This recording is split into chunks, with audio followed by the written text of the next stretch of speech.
I've listened to PEP by Lights for 2 months. And I listened to it once yesterday. Welcome to Spin It.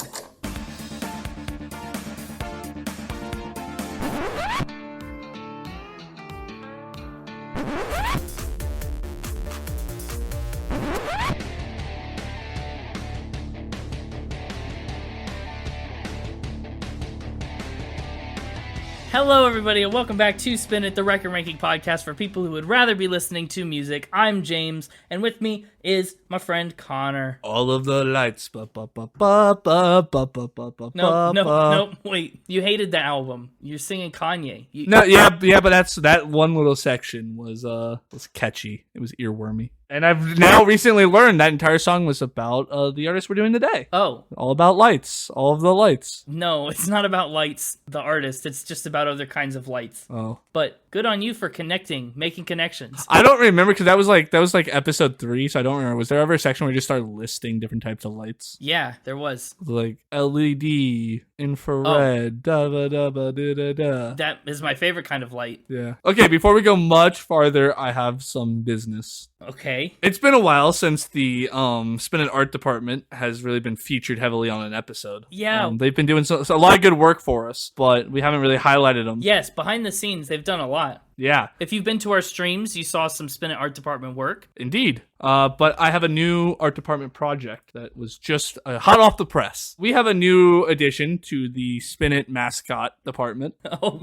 I forgot. We talked about this. Yeah. You know, our newest addition, Crocodile, the crocodile head. Talked about on episode 70, the Elton John episode. The Elton John episode. And in the spirit of that, you know, I felt like Crocodile really captured the essence of Elton John. And so that's what I had the art department draw him in the style of. And this is the result. There you are.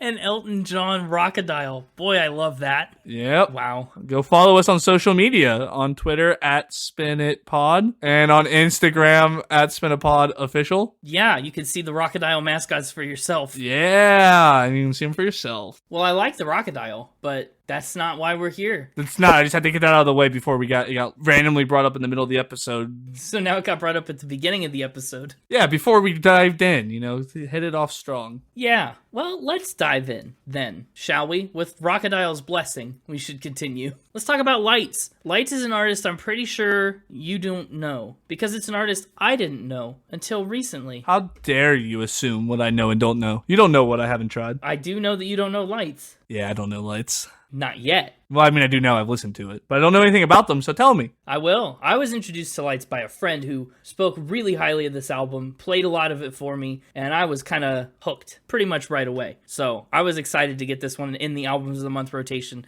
get it on the podcast, and share it with you and everybody. So let's talk. Lights. Oh, I have more information. On what? I just think it's important to kick this off at the beginning of the episode because I'm about to dive into them. Wendy's has started a new promotion, a family pack of chicken nuggets. Why now? Because I have them. Oh.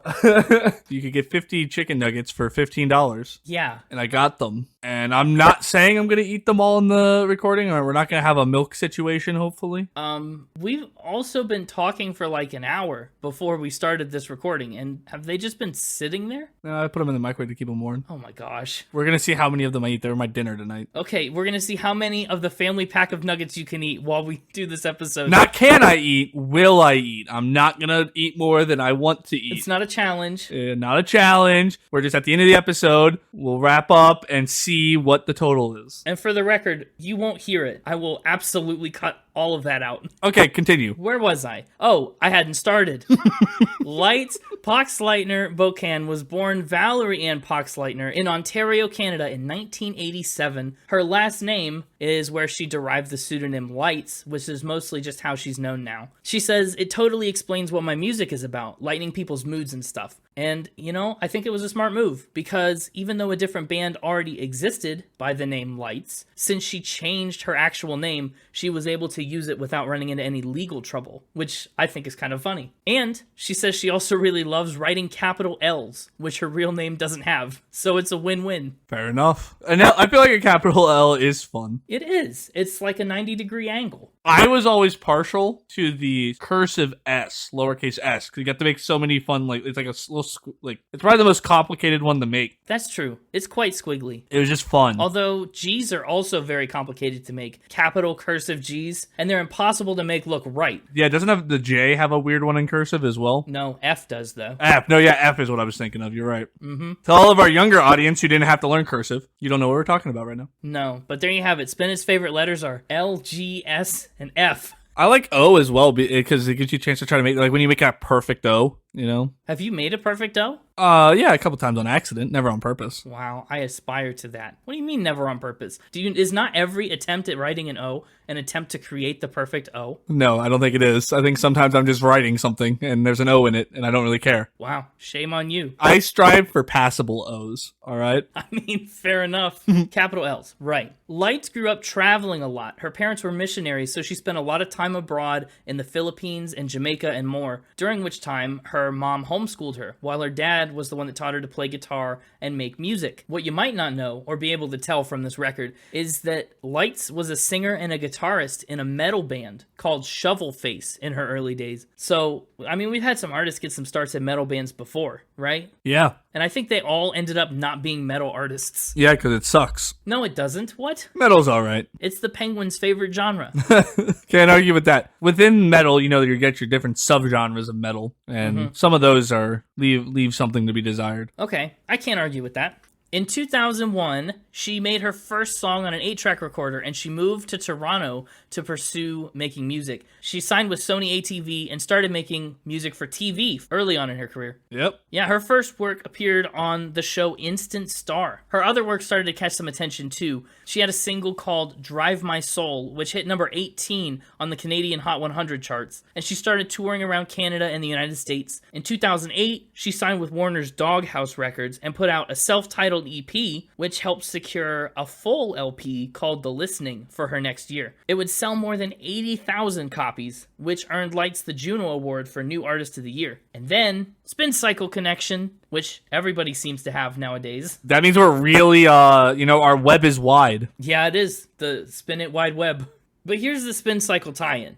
Lights went on a world tour with Owl City in 2010, who was famous for his single Fireflies, which you may remember from episode 60, our One Hit Wonders Bracket Challenge. Yeah, go watch that live stream on Twitch or just listen to the episode anywhere else. Yeah, the live stream's also on YouTube. Oh, there you go. Yeah. In this stretch of her career, she put out her second album, Siberia, which featured the hit single Toes, and her third record, Little Machines, which featured her top 40 song, Up We Go, and a couple other EPs, including an acoustic project and an iTunes session special. Nothing exclusive to Starbucks, though, as far as I'm aware.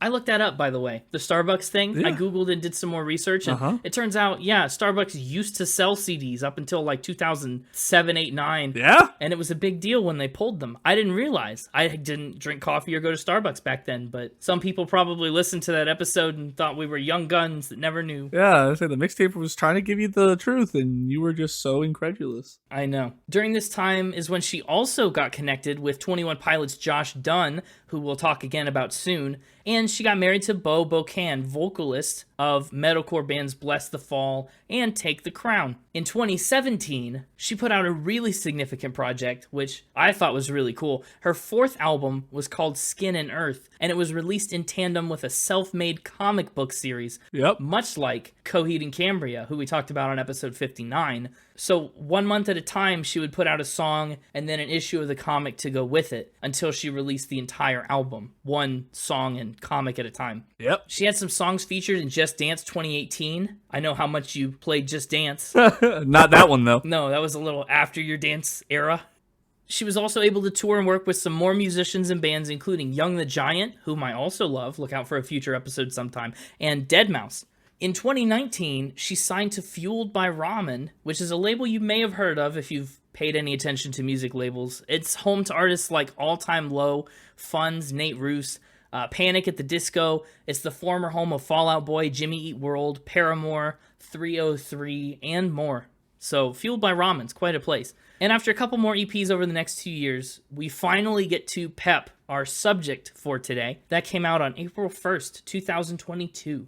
Like a lot of Light's other work, PEP is really punchy. It's this electro pop sound with a lot of synths, a lot of really high energy drums. In her own words, she says her music is like an electronic landscape of moody sunset times, which, I don't know, what do you think? Is that accurate? Yeah, I think so. I thought so too. I thought that was a great way to describe it. I was like, that's exactly what PEP is. Yeah. Her big influences include Bjork, Supertramp, and another slight spin cycle tie-in, Genesis.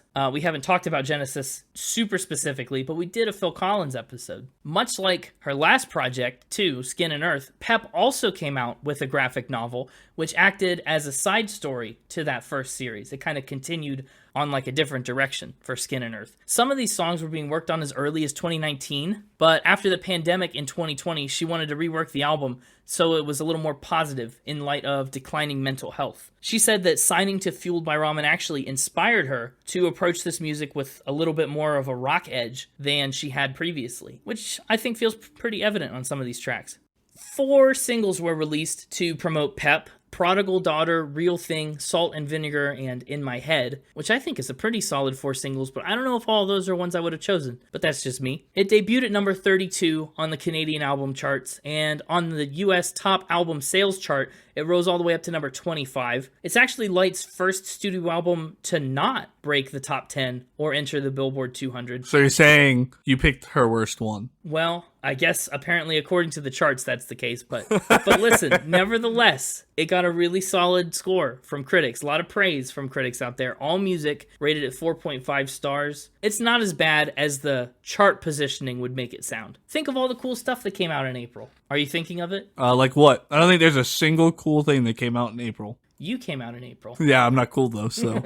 Miley Cyrus released an album on April 1st, the same day as PEP. Oh, that was cool. Yeah, see? I know. Of Monsters and Men dropped an album. The Red Hot Chili Peppers put out Unlimited Love. Thomas Rhett dropped an album. Nate Wants to Battle. Soulja Boy. Camila Cabello dropped an album. Cody Simpson. Cole Swindell. And we're just in the C's. Wiz Khalifa. I'm just saying, she had a lot to compete with in the early days of April. So that might have something to do with why it didn't chart. I see. Yeah, despite this album not charting, though, I mean, to this point in her career, Lights has had really solid success in filling the trophy case, because in addition to that 2009 New Artist of the Year Juno Award, she's earned 2 more Juno Awards for Pop Album of the Year for Little Machines and for Skin and Earth, a 2018 Artist of the Year, and a 2020 Dance Recording of the Year for the song Love Me, and her other 2 prior studio albums earned nominations for Pop Album of the Year. And I don't think we've ever mentioned it in all these 74 episodes, but the Juno Awards are basically kind of like Canada's Grammys, just for the record. I see. I actually didn't know that one. I'm sure. Well, just for the audience that may not have known. But yes, she's got a lot of Canadian Grammy nominations, a lot of Juno Awards. She's also won 2 Canadian Independent Music Awards for Favorite Solo Artist and Favorite Single, and a lot more than that too. PEP itself hasn't picked up any hardware yet, but, you know, it's still a fairly new release, less than a year old, so there's still plenty of time. But, yeah, before we move into Fact or Spin, I want to check in with you. What's that nugget counter at? Oh, hang on, let me count. Oh, you're counting, you're subtracting. I thought you were just keeping track of how many you've eaten. No, that would be way too hard. You're just going to keep track of how many of the 50 are left. You don't want to know the answer. I do. 29? 29, almost halfway there. 29 left. Okay, thank goodness. Yeah, that's a big difference. Not by much, sadly. Did you get anything but chicken nuggets? A large cherry vanilla Dr. Pepper. No lime in it this time. Oh, this is for the regular episode here. I spared you so much strife in the last episode. He listed all the ingredients of Dr. Pepper. I mean, we had like a 4.5 minute conversation about Dr. Pepper that you don't have to hear. Go check out the blooper reel. Unless you check out the blooper reel. On our website, www.spinitpod.com. It comes out every 10 episodes, so you'll still have to wait a couple weeks. Yeah, but eventually. Yes. Anyway, I spared you all that. Well, you keep scarfing down nugs. Yeah. And the mixtaper will come and do Factor Spin, so you'll have plenty of uninterrupted time while he's doing that. All right.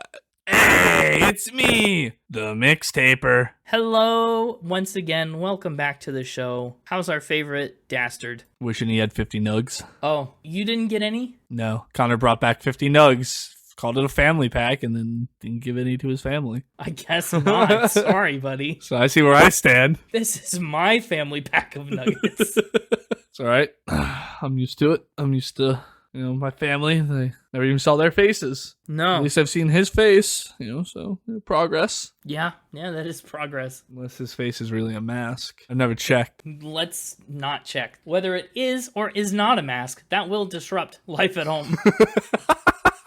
Fair enough. You know what else disrupted life at home?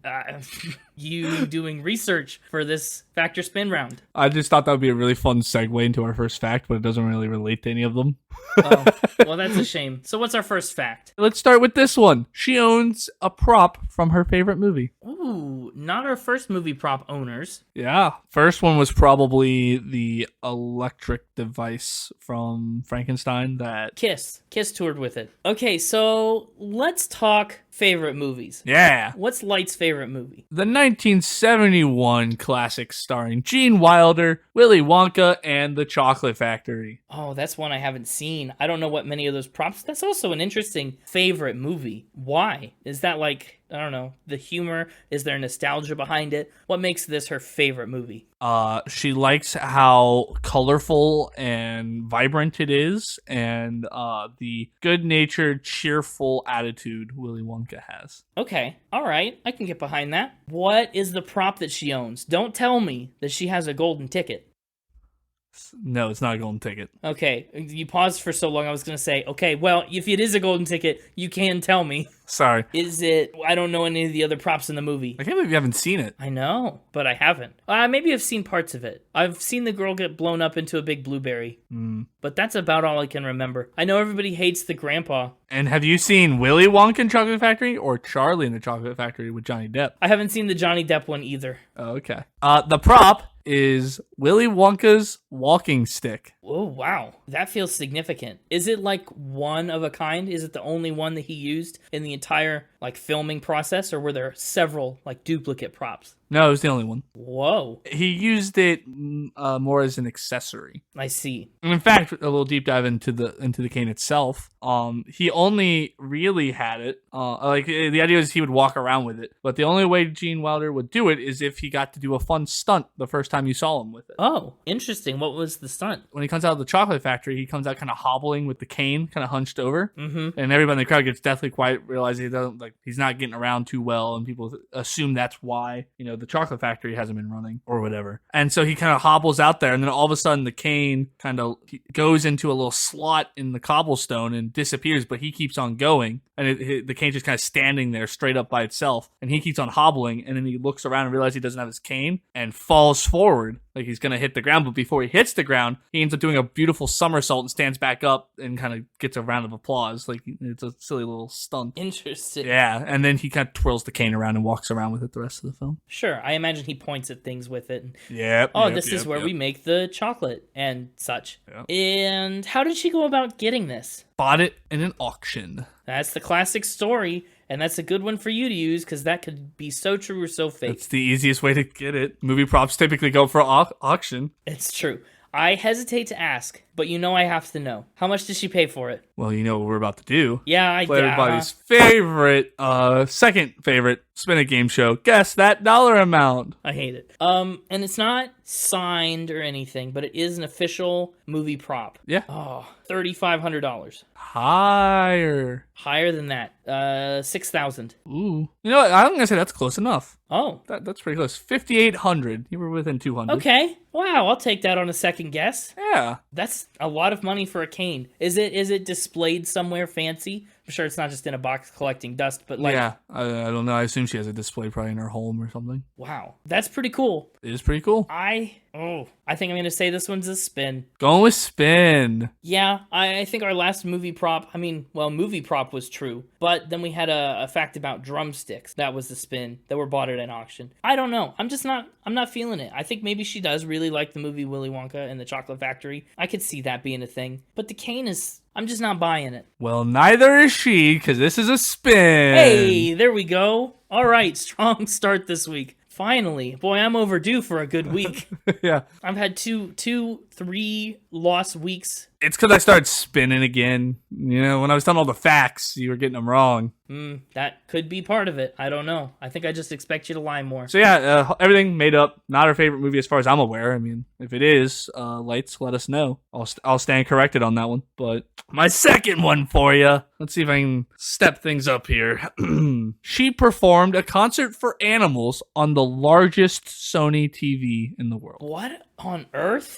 Okay, so a concert for animals. Yeah. Sure. Maybe she's playing at a zoo somewhere. How big is the largest Sony TV in the world, and why are you being that specific? How big? Because it's not the largest TV in the world, so I kind of have to get more specific. Well, so I'm curious about that then. Like, how big is the largest Sony TV? I actually don't know. I don't know how big it is.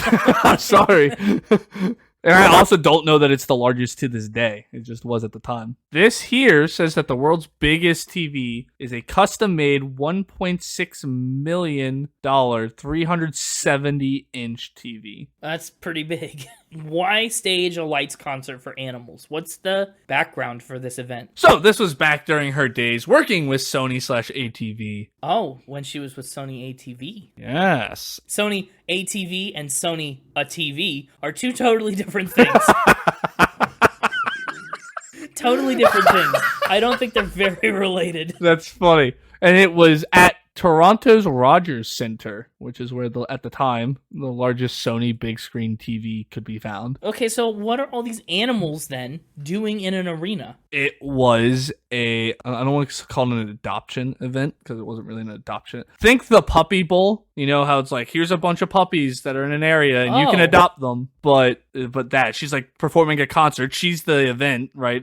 Here's a concert that is happening, and there also happens to be dogs you can adopt. Okay, it's like, promoting pet adoption. They had like this whole little section of like the floor space, right, in the arena that was like a big play area, and the dogs were all running around. Darn you, this sounds viable. I wonder how many people had too much to drink for the concert and then ended up with a dog. Ooh. Yeah, this is so believable. It feels like just a coincidence that it's on the largest Sony TV. Oh, it absolutely is. I found this information, supposedly, about the animal benefit concert. And then while researching that, I stumbled across the arena it was in that promoted it had the largest Sony TV. I honestly believe this. Well, I think this one...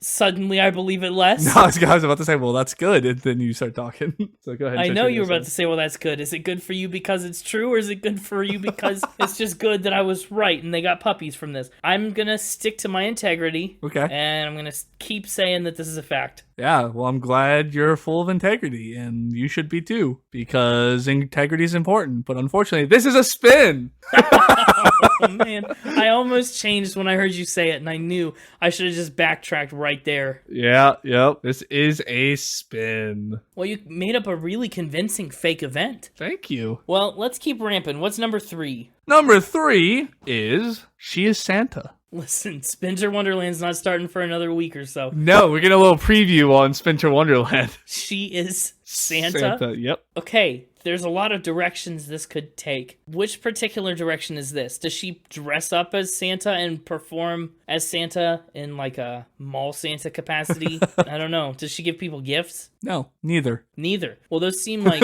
two pretty easy ways to be Santa. Yeah, this one is about returning letters to children who write to Santa. Oh, that's cute. But is it true? Kids write to Santa through what? Like some specific service that she volunteers for or is a part of. She gets them. She writes them a little letter back. The end. That's where this fact is. How long has she been doing this? Like, how many letters does she think she's written? I don't know. So the way it works is you can write a letter in any language and send it to the North Pole by sending it to area code HOHOHO.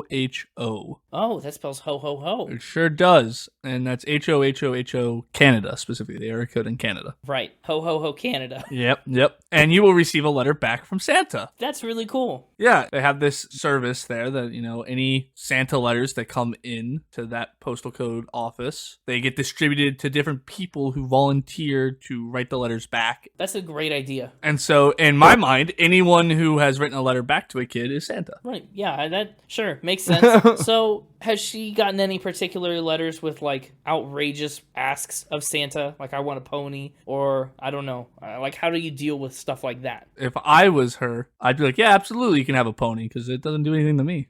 Oh, yeah, that only makes the parents on the hook. You give them a reality check by saying only good little boys and girls get a pony. So as long as you're a good little boy or girl, you get a pony, and then they don't get the pony. And then they think they were so bad. Yeah. Yep. It's honestly really helpful when you do that for the parents. I'm sure. Yeah, I'm sure. They don't understand just how beneficial that is to them. Oh, there's not a lot to go on here. I don't have much to tie this back to lights specifically. No. And we are suspiciously close to Spinter Wonderland season. I'm aware. Which, I mean, is a reason that maybe she would talk about this around now, or a reason you would include it in this episode, or search for it in particular. But I think I'm going to say this one's a spin. Going with spin. Lights is not Santa. Northern Lights, as they call her. Well, that's good. For you or for me. Because this is a spin. Send that to Ho Ho Ho Canada. The North Pole Ho Ho Ho Ho Santa letter service does exist. It's a real thing. You can send it there. She just isn't involved. Hey, that's delightful because it's delight. She's not there. Oh, I see. Yeah, but it's delightful because it's nice. Well, my last one's a little naughty. Uh-oh. She broke Canadian law. Which Canadian law or laws did she break? Just one. And which law was that? The law that it is a crime for comic books to depict crime. Oh, we've talked about this. We talked about on our Janis Joplin episode, the guy that wrote underground comics to get around the comic books depicting adult things. There were like specific people that did that. He did the album art. Oh, right. Yeah, according to the Canadian Criminal Code, Section 163 1B, it is a crime to possess, print, publish, or sell a crime comic. And a crime comic is any comic book that depicts a criminal action taking place. Wow, so that eliminates a lot. I mean, pretty much every comic ever. Yeah, one of the biggest comic book genres are superhero comics. And yep. I mean, what's a superhero without villains? Even, I mean, Spider-Man has petty criminals and yeah. Oh. So what's the penalty for doing this? She obviously possesses, released, and sold copies of the comic. What crime does it depict and how severe are the ramifications? It's pretty much a dead law. So it still exists in the criminal code, but I mean, no one really enforces it. Though it was apparently there have been charges levied under the law last time in 1987. Not that long ago. The law's been around since 1948 when two boys playing as highway bandits shot and killed a man, and they found out that the two boys had a love of comic books, and therefore this was their way of being like, oh, our youth are being corrupted by comic books to shoot people. Gotta ban them. Gotta ban them. Let's talk about that. So you said 1987 is when this stopped? Well, that was the last time that any charges were brought against somebody for them. And even then, the charges were later changed to the distribution of sexually explicit material. That's very interesting because that's the year Lights was born. Oh, really? Yeah, it's suspicious. Okay, yeah. It's a suspicious coincidence. Sure. So how'd she find out that she had done this? Did she know she was about to break the law when she put it out and was like, well, no one will enforce it? I don't know if she knows. Oh, you don't know if she knows even now? No. I only know because, again, you'll remember I Googled weird things about Canada. Yeah. This was one of the ones I found. And then in your rundown, you talked about how she released a comic book series along with that album. And so I went and did some research on the comic book and found out it does indeed depict a crime, therefore making it illegal. Wow. So I'm going to say this one is probably a fact. That seems to make sense to me. Lights, if you're listening and this is a fact, we're sorry you had to find out this way. Yeah. But it appears that you may have broken the law. Wow, the Spin It Mystery Department is out here uncovering crimes. Yeah, they are. Maybe. I don't know if this is a fact or not, but if it is, wow, good job. The Spin It Mystery Department's job is not done because for the first time in Fact or Spin history, I don't know if this is a fact or spin. What? What? I couldn't actually find any like synopsis or like a plot outline of what happened in the comics. I don't know if a crime was committed in the comics or not. Wow. I can't figure it out. Oh no. I actually originally had this down as a spin because I just completely made up the fact of her breaking this law. I was going to say that she wrote a Wonder Woman comic because she has a Wonder Woman tattoo, that she did like a fan comic book around Wonder Woman. That was going to be why she broke the law. And then when you read the rundown to Connor and you mentioned the comic, I was like, oh, this. And so I spent the entire time you were explaining everything about, I told Connor to stall. That's why he kept interrupting. That's why he kept eating chicken nuggets. Yeah, he was trying to stall so I could try my hardest to find out if any crimes were committed in that comic book, to know if this was a fact or a spin or not. So I don't know. This is incredible. I need the Spin It Mystery Department to figure out if a Canadian law was broken. What do we do? I think we leave it up to the mystery department. Hopefully they'll get back to us. I think we just leave this one as a draw right now, and if we find out that there's crime in the comic book, then I'll get the point. I would argue innocent until proven guilty, and so I would say this is still a spin until proven otherwise. You know, the legal system says innocent until proven guilty. But I think this is the first time I might have to actually change a verdict on one if they can find that a law was or that a crime was depicted in the comics. It's the first chance we actually have of a change in factor spin status. What a way to end the episode. Unsure of whether a crime has been committed? This is the biggest cliffhanger we've ever had. Da, da, da! I told you I had a good final rap for this one. Wow. Well, if anyone out there has any information, anyone out there has an anonymous tip, you can please report it to thespinitpodcast@gmail.com. Reach out on our socials. We are offering a 5-point reward for anyone who could tell us whether this is true or not. Oh, wow. Somebody else gets on the board other than the mixtaper and you and Connor? You'll get 5 factor spin points. Nice. You can prove this one way or the other. And that's all I've got for this week. Amazing. What a way to end. Bravo. Bravo. Well, thanks for another great week. We'll see you next week when you will go head-to-head with Connor once again for a special Spinter Wonderland edition of Factor Spin. I'm excited. I'm excited too. But let's get Connor on out. Yeah, let's get Connor back in with another official nug count. Yeah! Welcome back, Connor. Care to update us on your nugs? Yeah, I'll give you a nug date. I hate it. Let's play our newest Spin It game show. Guess that nug amount. Last time we were at 29. This time, I think you're down to 18 nugs remaining. Wow, I think I ate another 11. That may be a little ambitious. What if I told you weren't ambitious enough? I wouldn't be surprised. I am down to my last 14 nugs. Okay, 36 nuggets deep. Sure am. Did you get any dipping sauce? Oh yeah, I got barbecue. How much barbecue sauce did they give you for 50 nuggets? Is that like 10? 9-10, you nailed it. We should have played the game, guess that barbecue packet amount. Well, I'm pretty good at that one. Undefeated so far. Well, good job, I guess. Anyway, that's our nug date. Yeah, we'll check back in later for more. This is the definition of nugget of tease. Yeah, nugget of tease. A little nugget of tease. It's been a while. We need like the like Sports Center like bum bum bum bum. Whenever we have a nug date. Nug nug nug nug. Now I can clip that and put it in. Oh no. Let's talk about the album cover on PEP. I like this one. Let's do it. Okay. Sorry, I got a little excited there.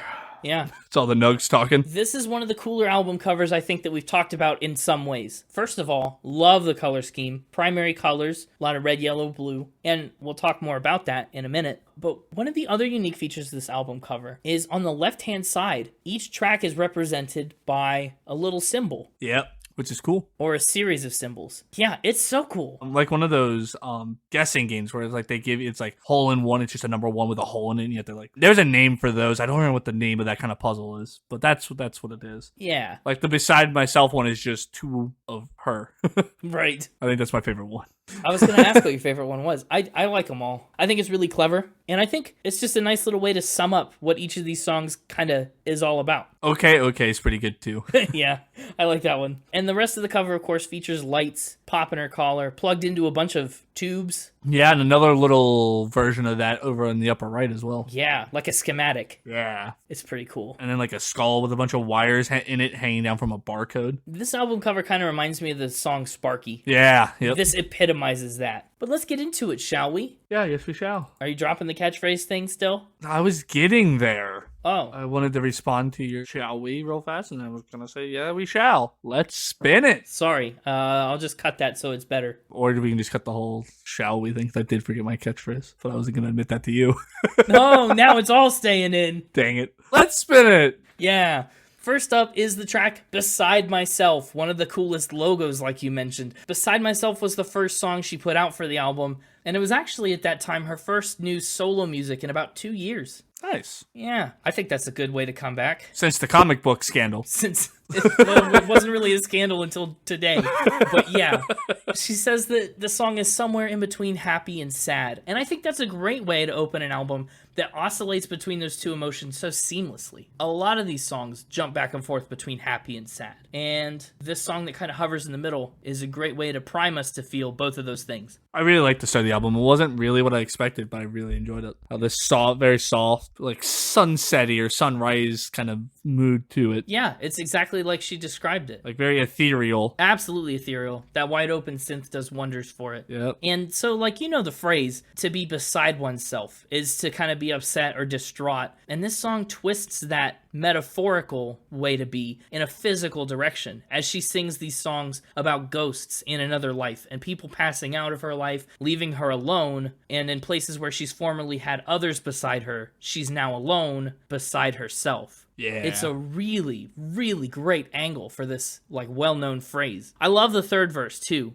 She says, hold me like it's the last time, like you remember the first time. I know we're trying, tell me it's okay to not be all right. And I think that's the perfect illustration of this in-betweenness. You know, we're happy in the last moment, remembering all our best moments, but we're sad because the end is close at hand and we can sense that on the horizon. Yeah, I like that part of the song, too, because right before verse 3 is where the pop influence kind of comes in. The rest of the instrumentals come in and it gets more of that pop sound, but yet she still keeps the ethereal melodic singing. It keeps the song from getting boring, right? If it had stayed at that kind of level, right? If it hadn't risen to the intensity to where it goes in verse 3, the song would have gotten boring before it was over. It would have gotten played out. So it was a great natural progression of the song. Yeah, it really is. And then from that progression, I mean, we ramp it up one more time into that sonic shift into the bridge. Yeah. I think that's just like chef's kiss perfect. That first chorus you get with the "Don't leave me hanging," it's very, like I said, ethereal, very laid back, very stripped back. But then because of all the instrumentals that come in verse 3, when you hit it again, it's got this whole different sound to it. And so it's a great way to keep the chorus engaging and change it up a little bit, but yet not have to change the words, which is typically the way that I've talked about in the past is a fun thing I like to see. This is kind of the opposite. Kept the words, but changed up the instrumentals. I hope that's the thing you continue to like, because there are other spots where the words are noticeably not changed up. Well, yeah, that's standard chorus, right? Is that they don't change. But that's Beside Myself. I think it's a great start to the album. And then she brings it right back down at the end of the song. Kind of full circle. Yeah, it's a nice full circle. The next track is In My Head, and it features Josh Dunn, drummer for 21 Pilots. Oh. Yeah, and like I mentioned earlier, it's not the first nor the only time these two have worked together. So that's a cool bit of collaborative knowledge. And here's another cool thing that she did, right? We talked a little bit about the primary color scheme of the album cover and just the general promotional stuff for this album. Red, yellow, and blue. She structured a lot of the album's music videos around that same color scheme. So Prodigal Daughter uses a lot of red, Salt and Vinegar was yellow, The Real Thing was blue, and she wanted In My Head to wrap all of those together. So it kind of featured all three colors. I see.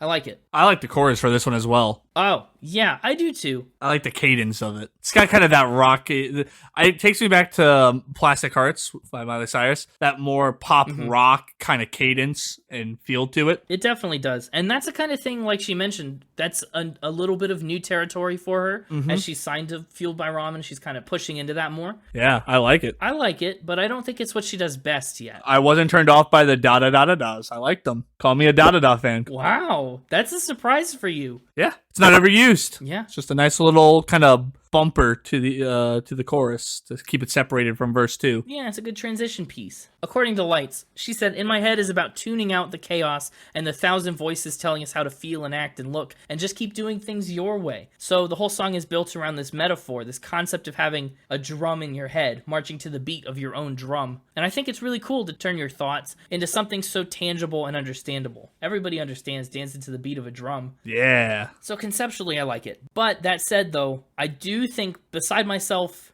is a great intro for the album. And I think In My Head leads us a little too far down the wrong track for what the rest of the album's about to be like. It feels a little different than the rest of the album. I don't know. As much as it thematically fits, I kind of got the sense that it felt a little different.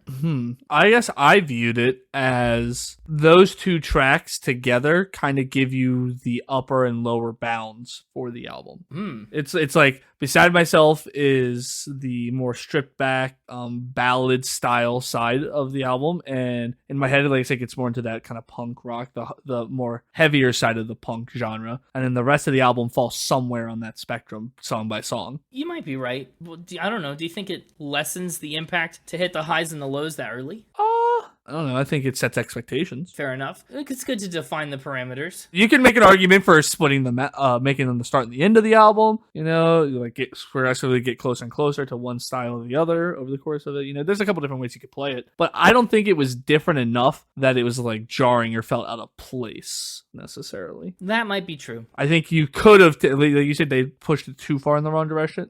I think they went right to the edge, but they didn't tumble off the cliff. Yeah, maybe what you said makes sense there. Maybe I feel like this is supposed to be more of a back half track than number 2. Yeah, maybe. Although I don't think it's still a better second track than Olivia Rodrigo's Traitor. So it's still got that going for it. Yeah. Let's talk about Prodigal Daughter. Yeah. I think this is where we really kind of click into that level that we'll be at for the rest of the record. To talk about the first 2 tracks kind of going to the album's extremes, I think Prodigal Daughter shoots straight down the middle, and this is kind of what you can expect for the rest of the time. Yeah. Light says, musically the song is dynamic and wild, beautifully gentle at times and aggressive at others, representing the journey. She said, ultimately, this is a banger about finding yourself. And I agree, kind of. And it's funny, too, going back to what you were just saying about, you know, the different styles of the album. We really, right, Beside Myself really has more of that kind of soft pop to it. With the synthesizer and everything, it really gave me that kind of soft pop vibe. Then you got In My Head, which I already said was kind of more of that punk rock, you know, Miley Cyrus, Plastic Hearts vibe. And then Prodigal Daughter with the chorus, instrumentals, the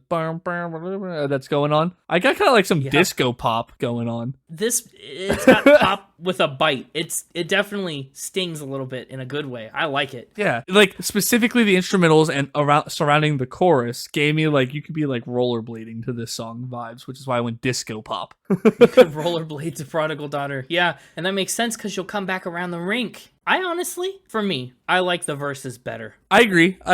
I'm gonna be weird here. I really like the verses, and typically a chorus is just, you know, "Baby I'm Back" repeated 4 times isn't my thing. No, I thought it was fun. Again, I think the instrumentals really carry that chorus, and they serve as a nice break between verses. I think it does exactly what it needs to do to, you know, you're in this mood that the verses set you in, kind of with more of that bite to it, and then it kind of triumphantly goes, "Baby I'm back," and then sets you right back into the verse, and then I think it keeps your brain working the entire song. It really does. Yeah, and I like that. I like that it engages you in such a meaningful way. Again, she so far has done a really good job of making her songs do different things, but yet still making them a cohesive unit, right? Because like Prodigal Daughter, with the difference between the chorus and the verse, those are 2 very different styles, but they naturally go together, the way she presents them, the way she writes it. Yeah. You don't hit the chorus and go, oh, this is abrupt, this is a change in direction. It just naturally flows into it, and then afterwards you're like, huh, that was a fun back and forth. Yeah, it's kind of the perfect game set match, where the verses and the choruses match, the entire vibe of the song matches, and then the entire vibe of the album also matches. Yeah. Nothing is identical, but everything is similar enough. Yep. It's really well executed. Indeed. The title and the main idea behind the song, it's an alteration of the biblical parable about the prodigal son, who's a guy who leaves his home and like loses everything only to return home and figure out who he really wants to be. So this song is that story, leaving everything behind to kind of get to the base of yourself and figure out what you're really meant to be. Yeah. And I think that parallel kind of works itself into the song in these subtle little ways, right? Cleanse me with fire, cover me with holy water. You don't go looking for the truth until you've heard the devil talking, which, I mean, that's a certified poetry line. And yeah, I don't know, we go on that journey, we shake things up, crash the algorithm, boom, baby, I'm back with a new perspective and an understanding of exactly who I am and what I'm about. I love it. You know what else I love, as a matter of fact? Chips. I do, yeah. And I actually like salt and vinegar chips, which, you know, the next track on the album is Salt and Vinegar. Where do you stand on the sometimes controversial salt and vinegar?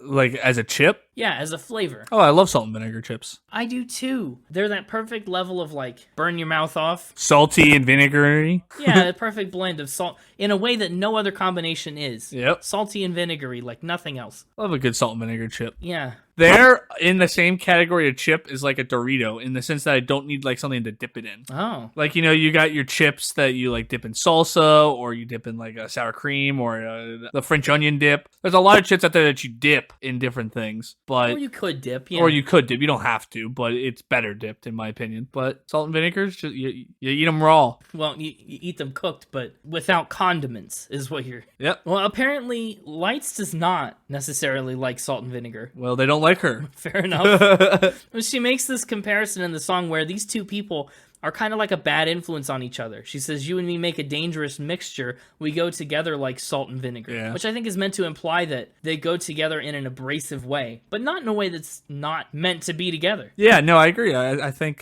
she's just pointing out the same thing you said, where salt and vinegar chips have that perfect balance of burn your mouth off, right? Like together, they're very like they leave your mouth raw, right? Yeah. They have a big bite to them, but it doesn't mean it's not good. Or that they don't Right. work. It just means that, you know, other people are going to get hurt by it. Yeah, maybe. I love how the verse kind of punches right out of the gate. I like it doesn't mess around. And I love the contrast between the bass and the guitar. It kind of pushes that salt and vinegar mentality of things that kind of work together but are very different, because that guitar just kind of punches in over top of the bass, and the drums especially. They kind of fight each other a little bit. And in that first verse, we get the title of the album, Nothing Like a Pep Talk to Yourself. It works every time. To be honest, I kind of think this whole album feels like a pep talk to herself. I agree. Oh, I also wanted to get your opinion on the potentially buffoonish line. Okay. I'm a talker, you're not a listener, you hold back, and I just keep giving her. How's that work for you? Because to me, that feels like a bit of a stretch rhyme to get to vinegar. Oh.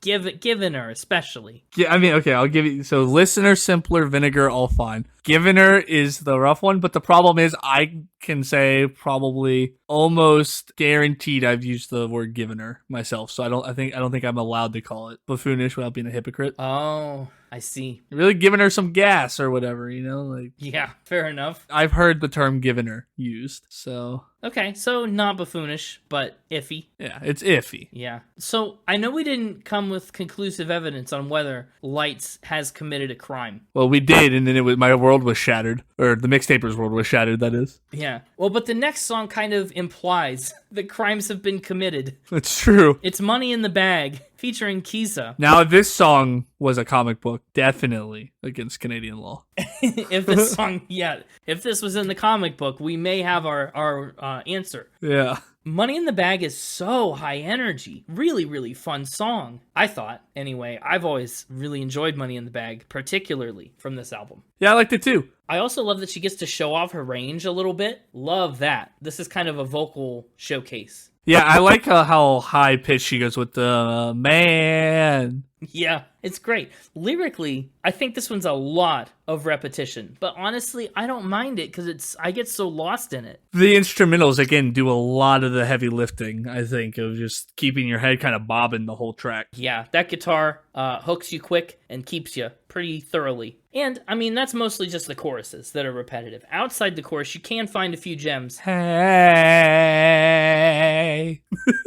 That'll be a blooper. Yeah, not that one. That's not one of the gems.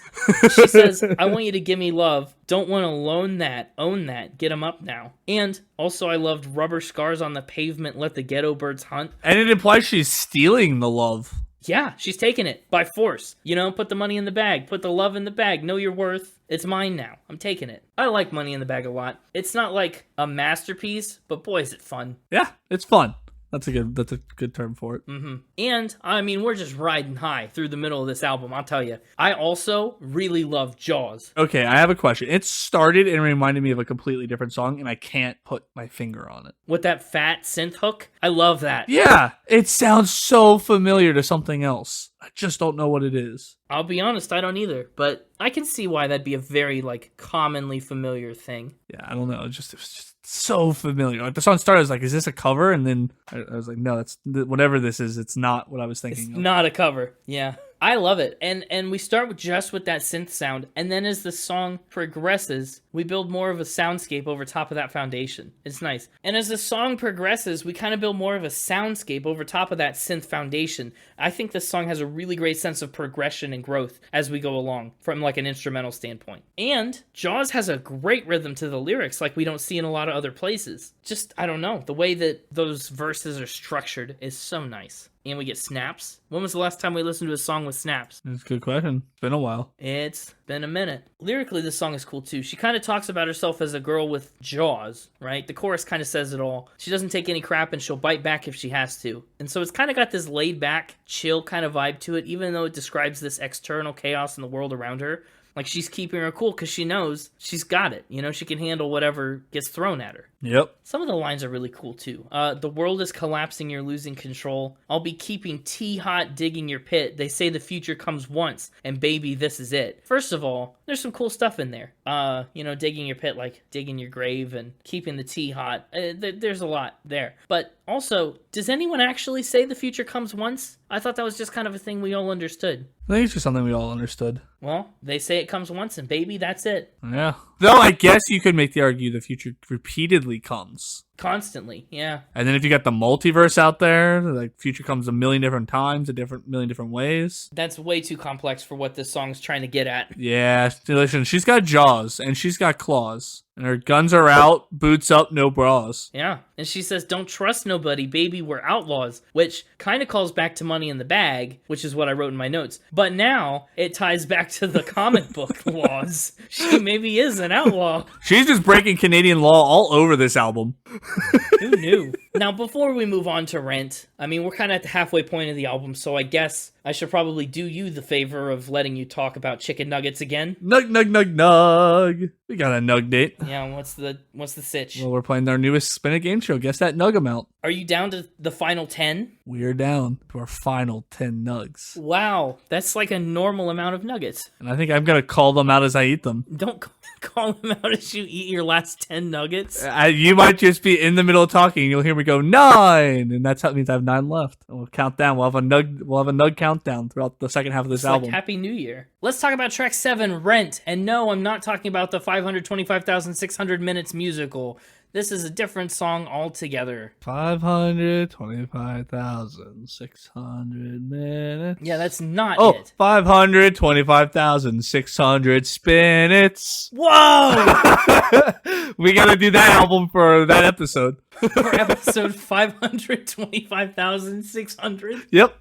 Deal. So there's this phrase that's come up in the last few years. Maybe you've heard of it. You know, you live in someone's head rent-free. Yeah. Like they're on your mind so much they should pay you to be there. Yeah. But they don't, rent-free. And this song kind of twists that around a little bit. And it says, you couldn't afford to stay on my mind even if you tried. Which I think is a kind of a clever twist, you know. She keeps a checklist of offenses and puts up fences to push away all these people who don't deserve to take up any kind of space in her life. I like the song. It takes me back more again, kind of talking about the bounds of the album. This one fits on the scale closer to Besides Myself. Yeah, actually, I kind of thought a similar thing where it's a softer song, and I think this is a nice breather song in between Money and then Jaws, and before we get to Sparky, I like Rent in the middle. It's kind of in that sweet spot. Yep. The other thing I thought about this too, let me know if you share my sentiments. You can't afford what the rent is. Feels like a little bit of tough fit to make expenses rhyme. The syntax of that is a little off. Yeah, that one's a little more buffoonish. I feel like in normal conversation, I would just say, you can't afford the rent. You can't afford to pay the rent. I don't know what the rent is. Feels like we're missing some information because she doesn't ever tell us what the rent is. She just can't afford it. She just tells us we can't afford it. It kind of poses that question that we never get closure to.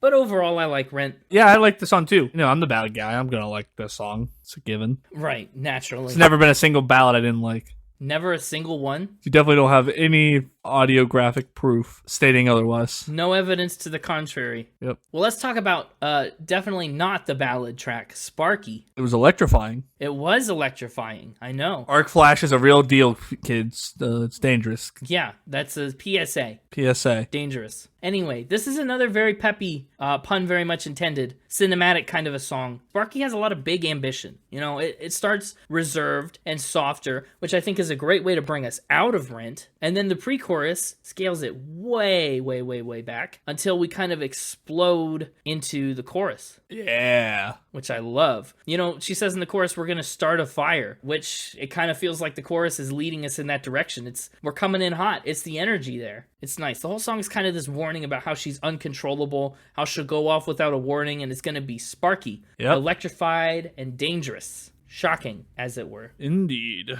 Now, what did you think of the next track, Real Thing? Yeah, I didn't have much to say about Sparky necessarily. Yeah, that's why I moved on. It's not one of those tracks that it deserves for me to say, it's kind of just there, because it's not. It definitely makes its impression on you. But there's just not really anything to say. Yeah, it's kind of an interesting middle ground track. But Real Thing, up next, is a different kind of song. It has the thematic nature of Beside Myself, and, you know, it kind of follows that softer song blueprint, but it's not like a darker, soft song. It's a really light, pleasant, floaty song. Yeah. It's different, and the sound of it kind of overshadows what the themes of it are. Lyrically, the song kind of challenges the traditional concept of finding the one for you. She says, I don't think it actually exists, but we're sold this idea that we need to find one person and lock them in forever. She says we're always looking for the real thing, but it's not always real. And so the chorus kind of poses that question directly. Is the real thing even a real thing? And so what I kind of got the impression of is that while the lyrics are questioning everything about finding the one, the song kind of sounds like the way it feels to be in love. The song kind of sonically feels like what it would be like to find the real thing with somebody, while the lyrics are simultaneously telling us that that doesn't exist, or doesn't necessarily exist. It's interesting because I saw the Spotify plays for this song. Second highest on the album. Yeah. Losing out only by 500,000-ish to Prodigal Daughter. Yeah. And so I just didn't expect this to be that song. I felt like there were better songs on the album. And so I guess, I don't know, maybe that just left a bad taste in my mouth then because of that. Like, it's not that the song's bad, but it just wasn't what I was expecting out of the second best song in the album after what I'd already heard. Yeah, well, part of that is, like I mentioned, it was one of the album's singles, and it is a features Elohim. So maybe that's got something to do with its high play count. It's just been around longer. Yeah, I guess. Yeah, like I said, it just wasn't what I was expecting from that song, and I think that maybe turned me off of it more than it should have. Off of one listen only. That's interesting, because it does not necessarily sound like the rest of this album. Other than In My Head, which would be the one I would say is the most out of place, Real Thing also kind of fits close to the least with the rest of them. Yeah. But it also feels like a tentpole track on this album. I feel like under no circumstances would I pull it out of the lineup if I had to, like, get rid of some. Yeah, I don't know. I only had one listen, and off of one listen, I would have. It was maybe the only one I would have.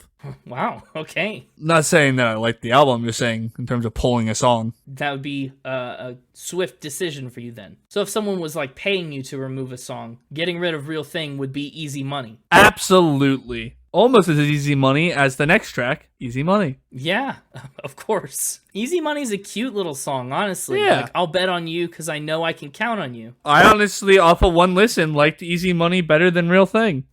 That's understandable. It's a little more sing-alongable. It's not floaty. It's a little more weight to it. I love the way it's all set up, where the chorus kind of asks, hey, would you put your money on me? Because I'd put all my money on you. Like, you're my safe bet, and I'm just checking in to make sure that you know that I could be your safe bet too. That's a great setup for this. But yeah, it's just a cute little fun sing-alongable song. Yeah, it sure is. And I love the bridge, too. If your bills are late and you're low on steam, you know what they say, only the broke can dream. Yeah. And if time is money and the math is right, you don't gotta spend your money, just spend the night. Bam! That's so good. And she does this thing that Lights does a lot, I've noticed, is that she just takes that first half of the bridge and kind of copy and pastes it a second time. But I think that works really well because the first time through, you get a great chance to hear it for the first time and be exposed to it. And the second time, you get to hear it and know what's coming and really kind of anticipate the full effect of it. Yeah, I agree. Well, should we move on into track 11? Listen, I just wanted to let you inform you, the floor is lava. That's not good.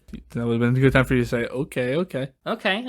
That was my favorite lyric on this song, specifically, was in the pre-chorus, going, the floor is lava, we die today, be my lover, let's run away. Yeah, let's talk about okay. I think this song tricks you a little bit. The first two lines say, I'm tired of talking about feelings, I'm stuck in a loop. And this first verse kind of makes me believe, leads me to believe, on my first listen, that okay is kind of a song about being exasperated. Like that, okay is like, ugh, whatever, you know what I mean? Okay, let's get over it, let's do something else. But it's not, and it doesn't turn into that until the chorus, where all of a sudden there's a lover and we're running away, we're getting pulled closer, the knife's being twisted, and it's like, okay, I'm in it with you for the long haul, regardless of whatever comes, whatever happens. Not okay, whatever you say, just okay, whatever you say, like I'm in, ride or die, let's go. Yeah, it's the same, it's easy money amplified. Because now that we're betting on each other, we're really putting that to the test. My favorite line, I mean, you talked about how yours is the lava floor. I think one of my favorite lines is in that first verse. I always say I'm the happiest sad girl you'll ever meet. No, that's an actual really good line, yes. The floor is lava one was just like, I found it funny. It's a little funny. But I really love that line. It just, I don't know, that speaks volumes. Like, yeah, I'm still sad, but I'm happy about it. Or I'm like, at least close to the edge, Happy and sad at the same time, like Casey Musgraves. I can't help but notice we've passed a few tracks and you haven't yelled out any numbers. No, I haven't. Okay, good to know. That's all I'm saying. Yeah. Up next is Voices Carry. Nice. Next to last track. Oh.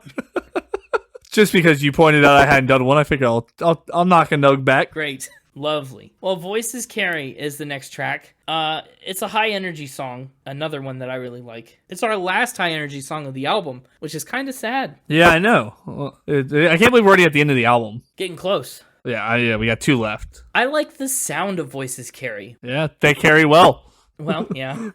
It sounds like kind of like a curtain call for the album, even though it's not the last track. It has that same energy where, like, I don't know, the cast is coming out and giving bows during a stage performance. That's kind of the vibe I get from Voices Carry. It's like the after party. And thematically, lyrically, the song is all about voices carrying. Things get around, so say what you gotta say, and it will make it where you need to go. One of my favorite lines from this song is, they tell me I ought to know how to get up and go search the sky for the sun, but the clouds are gray. Pretty solid lyric right at the end of that first verse. And it kind of ties, again, everything's tied together somehow. But that fits so perfectly with being the happiest sad girl you ever meet. Like, yeah, the skies are gray, but I'm still out searching for the sun. It's nice. Yeah, I agree. It is nice. We get a little more oohs and ohs in this song, too, which I know how much you love an oh-oh. I love me a good oh-oh. We haven't had a good oh-oh in a while. Yeah, we had a couple on this album. Yeah, I wonder if that's why I liked it. Assuming I liked it. Oh, assuming you liked it. Yeah, I'm not giving anything away. 8! Great. Nuggets are counting down slowly. Well, let's talk about the last track on the album, Grip. It is one of the album's shortest tracks, especially lyrically. There's not a lot going on here in terms of just like quantity. Quality, plenty is happening. I think it's a really cathartic way to end the album. On a slow song, kind of like we came into the album with Beside Myself. Yeah, that's what I was going to say. Oh, sorry. Say it, please. I think it's good that we ended on a slower song like we started the album with, like Beside Myself. I kind of disagree. All right, well. Yeah, no, that's pretty great. There's only the one verse to it where she talks about your small manipulations of the palest imitations, testing the limitations of my grip. A lot of tations here. It's a tation-heavy verse. Yeah. But honestly, I don't mind. That's never even really stood out to me in a bad way. Love me a good tation. Yeah. The chorus is another repetitive one. I mean, at the end of the verse, she says, "of my grip," and the chorus is just, "of my grip, of my grip, of my grip, grip, grip, grip, grip." I don't mind it, but boy, is grip an appropriate title. I think it's cool because the song says, I don't want to think anymore. I just want to keep holding you in my grip. And that's kind of the sense that this album like aims to leave you with, is we're done with all the hard mental gymnastics of all these songs. We're done being engaging for the rest of the album. We're just going to sit here and exist in the last moments of this record, which honestly kind of would loop back perfectly into Beside Myself, of losing people and remembering the good times as we move on into the future. Boy,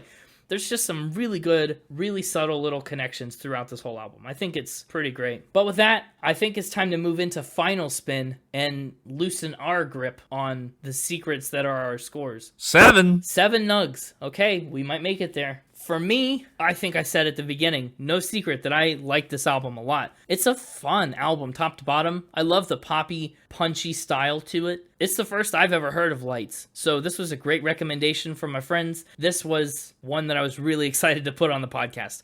Musically, these songs it's a tight collection of 13. I mean, we talked about the ones that ebb a little bit away from the median in My Head and Real Thing, but that's not drastic, and they're still good songs in their own right, even if they're maybe a little inconsistent with the album. I'm giving Music a 90. A 90, okay. It's pretty high. A lot of these songs are on my playlist. A lot of them. In fact, it may be all of them. I don't remember for sure, but I just like them. It's a good album. All of them is a lot of them. Yeah. Lyrically, it's a little, less. It's still a very solid lyrical album, and I honestly don't have any specific complaints about it. There are some parts that repeat, but they're not they don't detract, even though they're repetitive, they don't diminish the album in any way. I'm giving lyrics an 86. A lot of really cool decisions about metaphor, about ways to turn physical things into internal thoughts and vice versa. A lot of twists on popular phrases that I really enjoy. So 86 on lyrics. Instruments and production, I like that each of these songs has its own unique sound. 6. No, I'm not giving it a 6. No, instruments and production, all of these songs have their own distinct sonic profile, which I love. I think if you take any 2-second snippet of any of these songs, you could identify it as separate from the others. You could definitely pick them out from any 2 seconds of them, which is so cool. But they all go together well enough to make this cohesive album. 88 on instruments and production. Overall vibe, I just have no complaints. I need to go listen to more Lights, is my thought at the end of this album. It's so good. Overall vibe is getting a 92, which makes its final score 90 points even, 90.0, and puts it at number 83 on the ranking list. 83, top 100, okay. Absolutely. It's a lot of fun. It's a lot of energy. It's a bright album that's not afraid to be a little moody and emotional when it needs to. Yeah, good album. What's your playlist pick? You're going to make me go first. I was going to not say anything to see if you would pick one. Nope, I asked. My playlist pick, I'm between Money in the Bag and Jaws. Really? I love that stretch of the album so much. Okay. I think if you were going to twist my arm, I'd take Jaws, because Money in the Bag has a little less going on for it lyrically. Where it excels musically, it's a little weaker in the lyrics department. Jaws is kind of the complete package in that regard. I'm going to start with my score instead of my top 3. Whoa, that's a new one. Also, 5. 5? Wow. Okay, bad score. All right, I thought you liked it. Oh, wait, no. Well, I'm starting with my score because I'm afraid talking about the top 3 and everything else will spoil my score. That's fair and understandable. I'll be honest. For your score from this one, I'm hoping 8 or above. 8 or above. It's a high bar. Well, I've never given a 10. Realistically, an 8 or a 9. So a 7 would disappoint you. It would, yes. Even a top of the 7s? Yeah, that would disappoint me. But a bottom of the 8s? Also would disappoint me. Oh. There's a line in there somewhere. Where's the line? American Idiot is my line. Okay, so it's got to be above American Idiot. But it could lose out the kiss. I mean, at a bare minimum, yes. Okay. Well, you don't have to worry about that because this one's getting 9 passable O's out of 10. Yeah, it is. Look at that. We got another 9, ladies and gents. It's been a minute. We've done it again. It has. I thought this would be a 9 for you. Honestly, the moment I put this album on the podcast sheet, I went, he's going to like this. Yeah, and I did. In fact, this one is going to go right below Plastic Hearts by Miley Cyrus. Wow. That's pretty high. And here is why. This is the first album since the one I brought, Barry Manilow, and the one I brought, Miley Cyrus, and the one you brought, Dua Lipa, that I have just wanted to binge listen to since my one listen. Oh, awesome. I do think the other three were better, I think, as a whole album, but it's pretty darn close. Every single track pretty much except Real Thing. Real Thing is probably what kept it below Plastic Hearts, if I'm being honest. Wow. I really just want to listen to this album on repeat several more times. I did listen to this album on repeat, and for the last 2 months, this has been a go-to record for me. So it's Spotify Wrapped time, and last year's Spotify Wrapped, I was in like the top 0.01% for Miley Cyrus listeners, right? Yeah, it was wild. That was really something. Yeah, I was in like the top 0.01% of listeners for total time listening to Plastic Hearts specifically. Mm-hmm. And then this year, I was in like the top 0.05% for Barry Manilow because of Even Now, how many times I just listened to that on repeat. I'm thinking next year you're gonna see me in the top point something percent for Lights because of this album. Wow. Which is also why I was shocked at the beginning when you were giving me everything. You said that this was like her worst performing album. I know. And honestly, I like this one so much. I'm like, am I gonna like the other ones that performed better? Like, is it only up from here? Is it only down from here? I don't know. Well, we're gonna have to find out together because I haven't listened to the others yet either. So yeah, that's my predictions for next year's Spotify Wrapped. Is Lights will be my top listen. Amazing. This then rivals Dua Lipa in terms of albums that I've brought you. Yeah. That you've just been blown away by. Yep. Because again, if you look at my top scores, you got The Stranger and No Jacket Required, which were ones I would have brought if you didn't. Then you got the one I brought, which was Barry Manilow. Then Dua Lipa, which was episode 5. All the way back at episode 5. It's been a minute. 70 episodes ago. I brought Miley Cyrus. I kind of brought the band Camino. That was back before I really brought things. And Bad Sons. Bad Sons was brought by a friend of mine who introduced me to them. So my top scores have been a lot of me-centric things. And so Dua Lipa and now Lights are kind of your two standouts there. Yeah, and I was actually pretty happy with Coheed and Cambria's 9 from you as well. Yep. It's funny, too, because this is an artist. It really does rival Dua Lipa, right? Because I did not even know this person existed until you brought them to me on the podcast, just like with Dua Lipa. So bingo. I'm so excited. I love it. I love this album. I can't recommend it enough. If you haven't listened to it and you've made it all the way through this podcast without listening to it for some reason,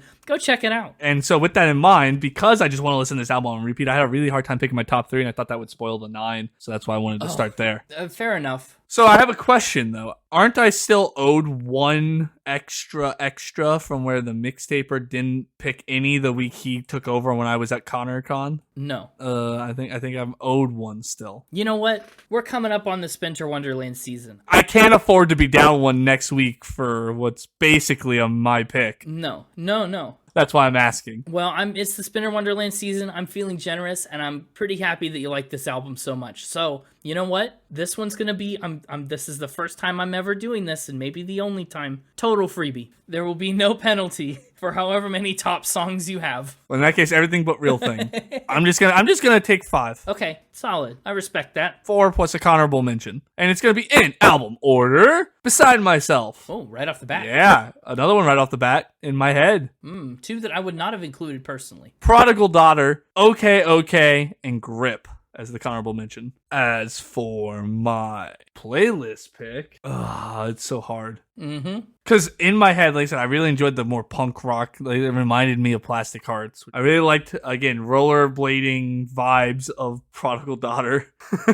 Okay. Another just instrumental, just powerhouse. I'm torn on all 3 of those. I'm going to go Prodigal Daughter. I'm okay with that. It was the most popular song on the album, according to Spotify. And it's the most popular song for me, according to me.